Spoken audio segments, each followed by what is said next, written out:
আসসালামু আলাইকুম। আমি রঙিন মাছ পালন করা শুরু করেছি, খুব বেশি দিন হয়নি।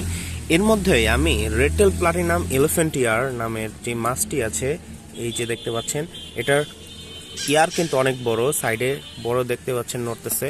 তো এইটা আমি নিয়ে আসি।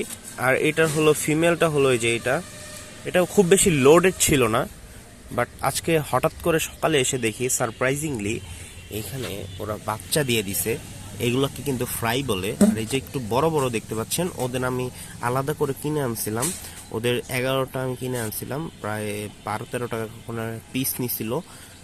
ওদের 11টা থেকে এখন মাত্র 3টা আছে, আর একটাকে মাছ খেয়ে ফেলছে হয়তো, আর বাকিগুলো মারা গেছে। তো খুবই সারপ্রাইজিং লাগলো যে আজকে সকালবেলা এসে দেখি ফ্রাইগুলো ছেড়ে দিছে। আমার মনটা খুবই ভালো হয়ে গেছে।